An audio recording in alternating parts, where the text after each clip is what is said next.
اور مجھے یہ احساس ہوا کہ کائنات کے وہ راز جو ہم تک نہیں پہنچے، جنات چونکہ ساری دنیا کی سیر کرتے رہتے ہیں، اور پھر جنات بھی وہ ہوتے ہیں جن کی عمریں بہت زیادہ ہوتی ہیں، ان کے پاس یہ راز بہت زیادہ ہیں۔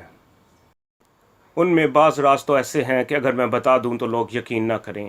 ایسی انوکھی چیزیں ہیں ان کے پاس جو کائنات کے راز ہیں، کائنات کے طلسمات میں سے ہیں، اور ایسے غیبی علوم ہیں جن کے نام آج تک نہ سنے نہ ان کے تذکرے کسی سے پائے، لیکن یہ سب غیبی علوم جنات کے پاس ہیں۔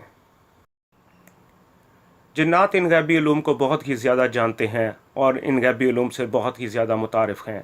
ہم ان کو سوچ ہی نہیں سکتے اور نہ ہی ان کو جان سکتے ہیں۔ یہ مراقبہ سبوح قدوس ربنا و رب الملائکۃ والروح کشف القبور کے لیے، کشف الصدور کے لیے بہت ہی حیرت انگیز چیز ہے۔